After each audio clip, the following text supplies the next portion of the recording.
A good day, peace and light to you all, family. I hope that you are doing great. Hope that you are doing well.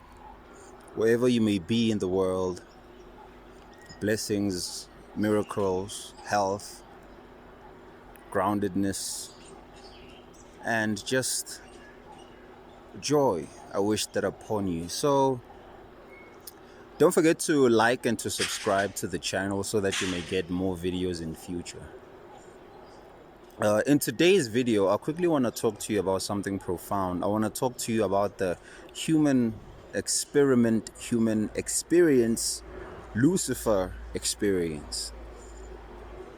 Now, for us to talk about this, we're going to first have to go back eons, time unconquerable, time immemorial ago to the first rebellion, to the first rebellious being, which you may know of as Lucifer.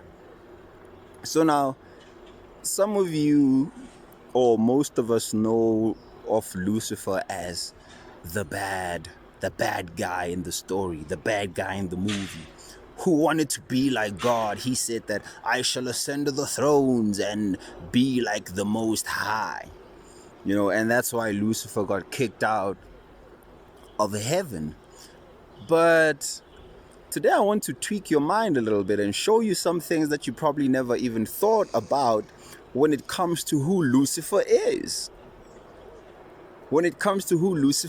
So it goes that Lucifer rebelled from heaven and he took some couple of hundreds of angels along with him, and then they got cast down into the lower worlds or into the physical worlds.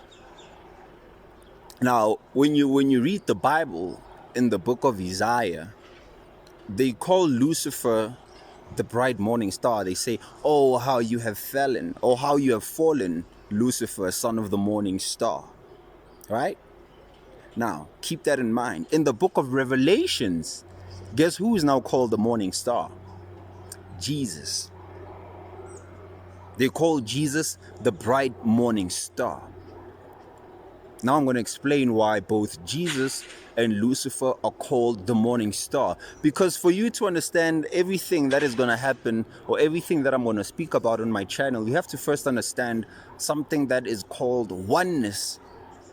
Which means that there is one supreme being that is playing out many parts. What you may call the good, what you may call the evil, the positive, the negative, it's all one supreme being experiencing itself as different polarities, but it's all just one thing. Just as you have hot and cold water, but they are all just what? Water. You have you have male and female, you have negative and positive, you have left and right, up and down, you have here and there, inside, outside. All of these are just different polarities that correspond to each other, but at the end of the day, they are all just one aspect, or there are many different aspects of the one thing. This is where you see what you call the netters in ancient Egypt, where you see somebody with a head of a falcon, or you see somebody with a head of an ibis, a lioness, or crocodile. These were what we refer to today as nature, is actually derived from the ancient Kemetic word, which is netta. So nature comes from netta, which is nature, because the ancients understood that God is one supreme being that manifests itself in many different polarities, in many different aspects of itself. So it's not that the ancients were worshiping gods and idols. No, they were worshiping the one being, but they knew that that one supreme being manifested itself in many different aspects of itself. So now that's just what I wanted to point out. So now back to Lucifer. Who is Lucifer? So, knowing that it's one being experiencing itself in many different polarities, Lucifer is the downward falling of what the morning star is. When Lucifer rebelled from heaven, he was actually bringing forth a new form or a new type of creation. Lucifer is what gave you free will. Without Lucifer, there wouldn't have been any free will, because you need to understand that there are hierarchies in existence. You have the Godhead, and then you have the angels in all their different hierarchies, down to your guardian angel, from the highest of highest, from the cherubims and the powers in all their different hierarchies, right? But humans differ from angels in a sense that, as powerful and as close as angels are to the Godhead, they really do not have free will. And that's what Lucifer's rebellion was about. Lucifer was on some, I want to be on some Godhead too. And so his falling was actually divine, because Lucifer's falling is the same story that you find in the Garden of Eden, where Adam and Eve were walking around in the garden and it was perfect. You know, they had all the fruits, they had everything that they could want. It was there. But there was one problem with that. And that was that there was death in that perfection. Because when everything is perfect, there's nothing for you to experience further. You are dead, you are stagnant. So by the introduction of the snake in the garden, that was that, hey, did God really tell you not to eat this fruit? You know, that was the first question. Lucifer was the one that taught you, or taught men, who you might also refer to as the snake. He taught you how to question. The snake in the garden taught Adam and Eve how to question. Now, that snake is symbolic for intelligence or wisdom that is within man, or that rather God or the Godhead wanted man to cultivate. But man could not cultivate free will from the state of perfection. So mankind had to fall. That's why Lucifer rebelled. The falling of Lucifer into the lower worlds was the creation of free will, because the moment we left perfection, we fell into the realm of duality, where we would now be dealing with perfecting, and that is the true perfection. Perfection is death, but perfecting is life. Because when you are perfecting, you never reach a state of completion. You are forever evolving, you are forever growing, forever learning new things. So now they say that Lucifer fell into the lower realms with some couple of hundreds, and all of this is symbolic, with some couple of hundreds of angels, which are actually what we call angles of light. When you look up in the sky and you see the stars and the different constellations, those are different angles of lights that project information into your head or into your brain. And then now you project out that reality, and you are able to have this three-dimensional existence. So what the stars are, they are like, you know, when you go to the cinema and at the back of the movie there is a projector projecting onto a screen? Well, that's what the stars are, or that's what the higher self is, or that's what the heavens are. They are projectors projecting into a third dimensional or a three-dimensional space. So what you are on this earth is, you are a point of reference projecting into third dimensional space from a place where you are not even aware that you are. So we have never really left heaven. We are there dreaming or projecting the idea that we have left, because only in this reality can we cultivate what we call individualized consciousness. Individualized consciousness, which comes with what? Free will. Because from free will, then can we really experience what love is. We can come to God with our own accord, and not as the angels that are. They are basically compelled, because from the point where they are, they have always known God, or they have always been so close to the Godhead, especially the highest of angels that reside in the closest frequency to what we may call the Godhead. They have always known God from their inception.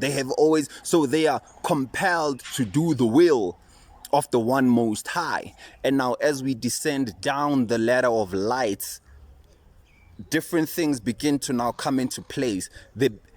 You begin to experience choice, and the lower and lower and lower you come into the physical world, because you have many different types of bodies. You have your physical body, you have your etheric body, your astral body, you have your soul body, your causal body. You have different types of bodies.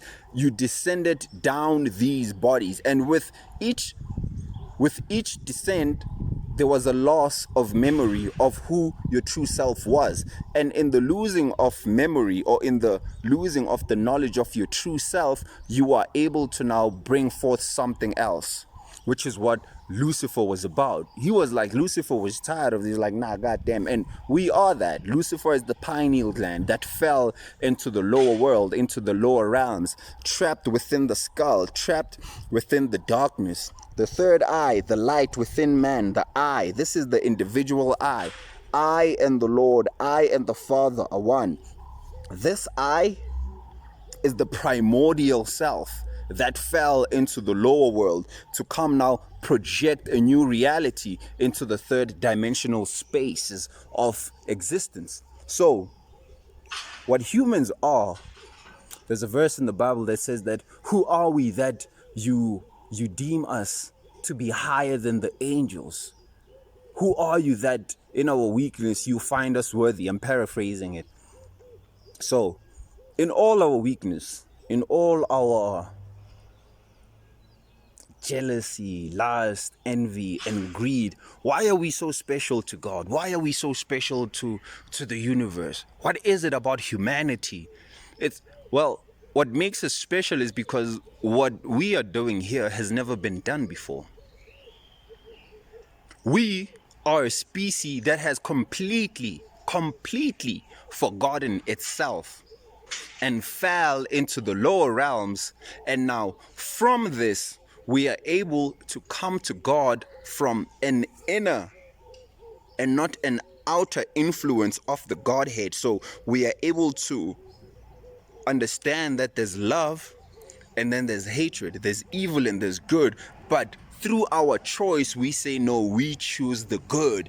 And that's the knowledge of the Garden of Eden that they call the knowledge of the gods. So understanding that there's good and evil, and then choosing the good, is what this whole experiment was about. So mankind, in his dabbling in the physical world, in the lower realms, in the lower passions, will actually redeem the energy or the force that you may call or think of as Lucifer, because that was his task. This is actually a task that we took upon ourselves. We decided to weigh and bear the weight of the whole universe. We are the fallen. This is the task that we took upon ourselves, to come into the lower realms to spiritualize matter, because matter is a slowed down energy. It's slowed down light. Matter in its highest vibration is the all-knowing of God, and it is not even physical. And then in its lowest and slowest vibration, it represents the ignorance of God. So you are wearing a blanket of ignorance, but it is still light, but unconscious light. So as Lucifer, you fell to spiritualize and bring consciousness to that part of God as the higher being, as the prodigal son. You fell down as the morning star, which was the polarity of Lucifer as he was descending, to come and spiritualize and conquer the flesh or death, and now raise up as the morning star, but now as the Christ, through the opening of the seven seals. Because the seven seals are nothing but conditions of consciousness. So when you fell into conditioned consciousness, so that you may forget yourself, so that you may walk around here. And in your walking around here, because you are a divine being, you actually spiritualize this whole place without you even knowing. This is the task that you took upon yourself. When you said that I wanted to be like God, it's not that God was mad at you.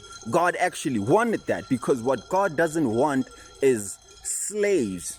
God wants companions. In God creating Lucifer, or in because Lucifer was the smartest. I want you to think about this. Lucifer was the smartest. He was the most, he was the guy. He was the main guy. God took pride in Lucifer. He was like, oh my God. Oh my God. And think about this. If the Most High was proud of Lucifer, don't you think that at some point, or deep down, he felt that one day it would spark within Lucifer that he will see what is wrong? He didn't tell him. He didn't tell him, like, hey man, I want you to do. Nah, he came to the realization on some, nah man, this perfection is actually death. And he was like, hey, it's probably even a nice conversation. It's like, hey, nah man, I want to create a separate existence from the oneness. You know, it was probably a conversation. However, high supreme beings conversate. And then that experiment was allowed. But and in that moment, God or the Godhead was happy, because in Lucifer taking upon this experiment to come into the lower realms, then the knowledge of good and evil could be understood, because it was only conceptualized, but it was never experienced. So we came to experience things that were only known conceptually. They say, mind you, that God knows everything, but God hasn't experienced everything. And mankind is the vessel in which now God gets to fulfill that. And are we not God? It's a mirror reflection. As above, so below. They say that man is God on earth and God is man in heaven. We are the Godhead below in Malkuth in the Kabbalah, and God is the Godhead in above in Keter. So what is in Keter is duplicated in Malkuth. Our Father who art in heaven, thy will be done. Our Father who art in heaven, hallowed be thy name. Thy will be done on earth. The will of God is for what is in the heavens to be duplicated on earth, but through free will, through choice. God doesn't want to force you to be good or to love. God wants you to come and understand love through your own choice, through our own experiences. So through the killings and the slavery, the apartheid, all of these things that happened, in the end we were like, no man, there's more to this. There's more to killing each other. And then through all the trials and tribulations, because what Lucifer was is upon us, it acts, or those so-called fallen beings, they act as hindrances that the Godhead gave the mantle to act as hindrances to us, because only through struggle can we really become stronger. Because if the path was smooth, then we wouldn't really raise to the point of consciousness where we can be in a vibration where we can be close to Godhead, or to the Godhead to that degree. So now, the zodiac signs, which I spoke about, the projectors of light, act as prisons that through incarnations, or prisms, that through many different incarnations of being a Libra, perfecting that particular archetype, being a Cancer, perfecting that particular archetype, the strengths, the weaknesses of Taurus, of Aries, of Gemini, through your many different incarnations, you raise the energy of your soul, your spirit. You are able to vibrate fast and faster and faster enough until you dematerialize, because with the raising of energy, you begin to now reascend back into those higher bodies, but now you bring back with you something that wasn't in the heavens before, and that is the knowledge that you would have cultivated here on earth, the individualized consciousness, the Christ consciousness, because Christ says what? Know the truth and the truth shall set you free. Christ doesn't say, here's the truth, come to me. No, it doesn't force you. It's an energy, it's a force that says, no, hey, know the truth and the truth shall set you free. So once you begin to understand the truth as an individual, you begin to now rise and go back to the Godhead with your individualized consciousness, or what you may call your ego, because your ego is not bad as people think about it. The ego is actually a servant of the higher, but now in this world it has taken over. Your ego is actually a servant. It's like the one that should just like do the little work, and you the CEO, but now the one that does the little work has taken over the CEO's work, which is the highest spirit. So now you think you are your body, whereas your body is a vessel, it's a tool for you to be able to function in the lower realms of taste, touch, sight, sound, and smell. So now there is a hierarchy in this experiment, in a sense that what we are doing here on earth could not be done from that point where we were before the fall. There is somewhere where we want to go, but we couldn't go there until we descended somewhere where we had to learn the particular way of being that is going to be needed there. And the only place to do that was to take upon the physical garment, the garment of flesh. So we are learning something here that we are going to need where we are going, which is higher than where we were. But all of this is happening in consciousness. It's happening in the infinite mind. It's not actual physical places, it's states. From you being in the state of the lower realms, you get to understand dimension, depth, width, height, this, that. You get to understand spaciousness. You get to understand things that you could not necessarily perceive from the realm of oneness. You had to fall into the realm of duality as Lucifer, and through now you redeeming the flesh, the ignorance, you are able to take what this has taught you into the highest and highest of places, and into the heavens. Now you will bring a new way of being, a new way of thinking, a new way of perceiving, a new way of doing things. Whereas now the higher beings are close to the Godhead, but they do not have free will. The angels at their highest of highest, the cherubims and the seraphims, they understand love, but they do not have free will like us. That's why they say that the angels envy man. They envy us because we have free will. As mortal as we are, we have free will, and they don't. And so when Lucifer fell, his project or his task with us was to fall into the lowest of realms and completely forget, only to remember. And by us remembering now, we come to God.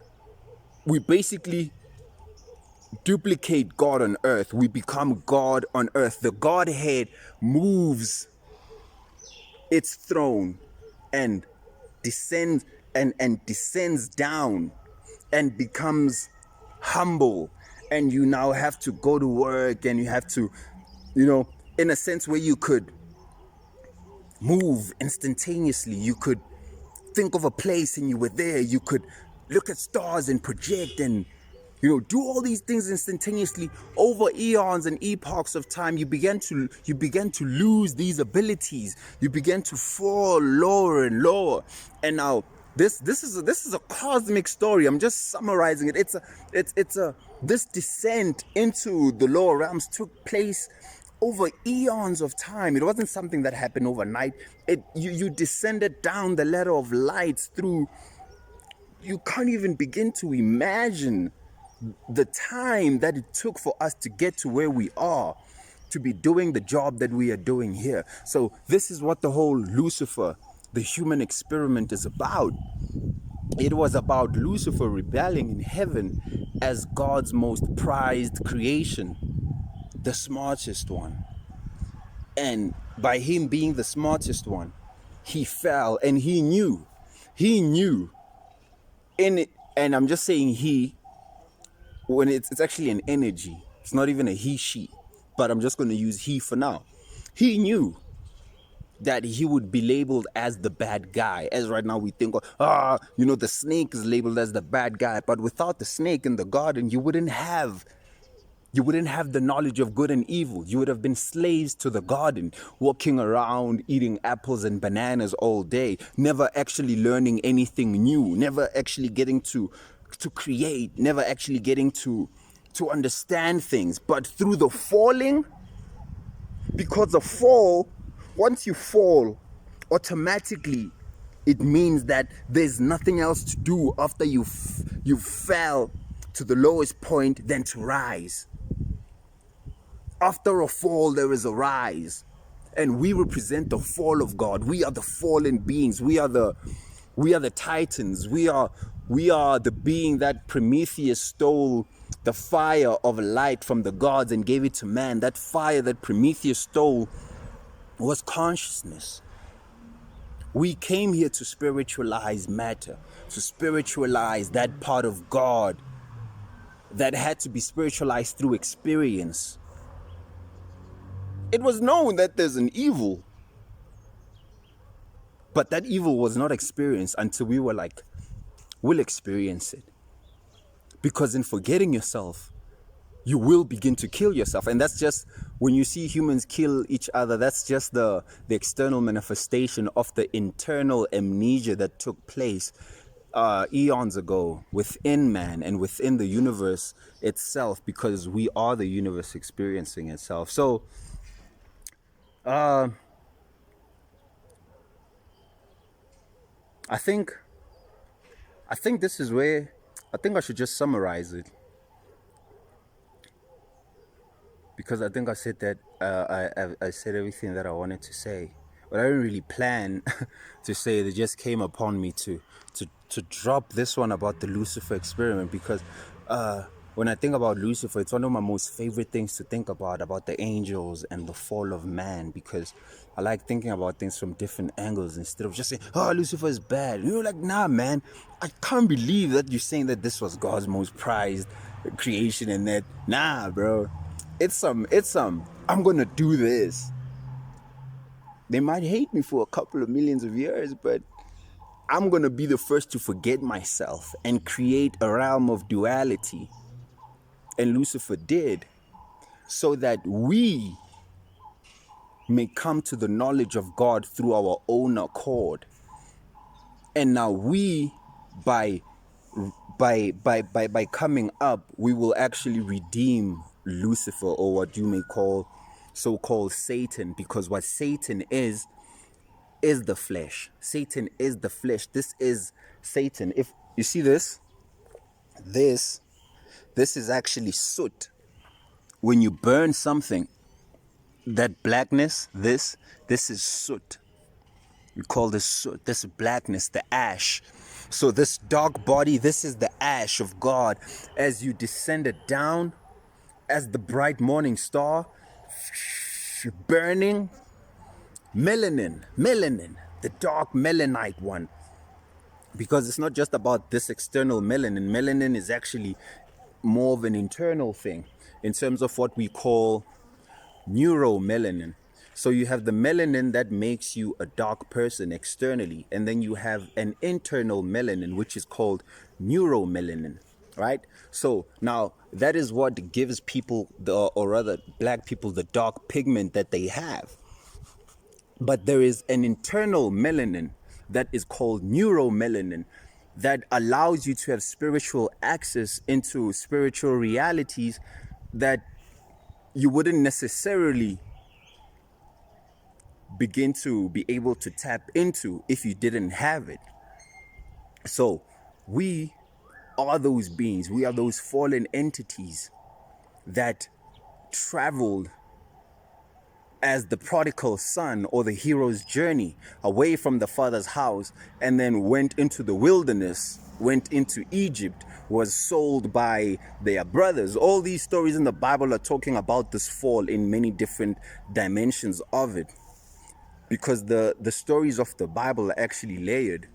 You can read the story from one perspective and it'll mean something else. If you read it from another perspective, same story, it means something else again, but it's all the same story camouflaged. So now we are the fallen Melanites, the suits, the ancient travelers in suits. Satan, as I was saying, Satan is soot, which is shit, which is Set in ancient Egypt. Set is representative of the darkness. So we fell into the realm of darkness. There's this mythology story of Set and Heru. So Set is the brother of Osiris. Set kills Osiris, and then, long story short, I think a bird just pooped on me. I don't know if you can see that, but apparently that's good luck, so I receive. So now Set kills his brother Osiris, and then Horus, the son of Osiris, has to now redeem his father. It's all symbolic. Osiris is symbolic of what we call the subconscious mind, the dark parts, because they say Osiris is the lord or the king of the underworld.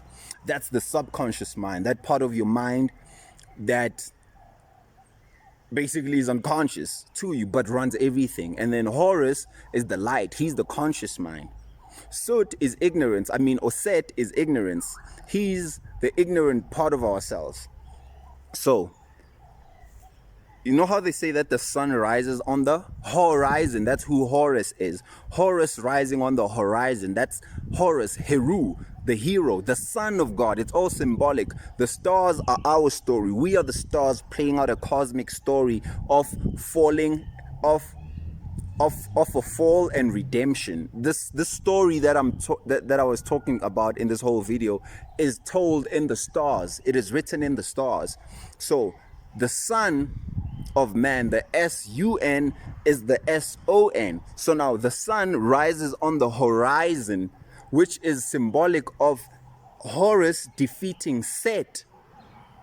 That's why they say that the sun sets. When the sun sets, it's Horus going into the underworld to go fight with Set, and then he overcomes Set when the sun rises, which means that he has now defeated ignorance, because the darkness is symbolic of spiritual ignorance. So we fell into the ignorance of ourselves, and then through that we are able to redeem our father.